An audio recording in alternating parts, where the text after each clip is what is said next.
أعوذ بالله من الشيطان الرجيم. بسم الله الرحمن الرحيم.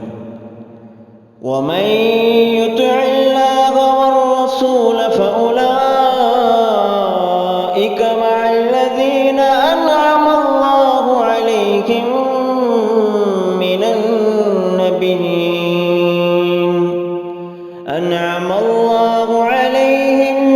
النبيين والصديقين والشهداء والصالحين وحسن أولئك رفيقا. ذلك الفضل من الله وكفى بالله عليما.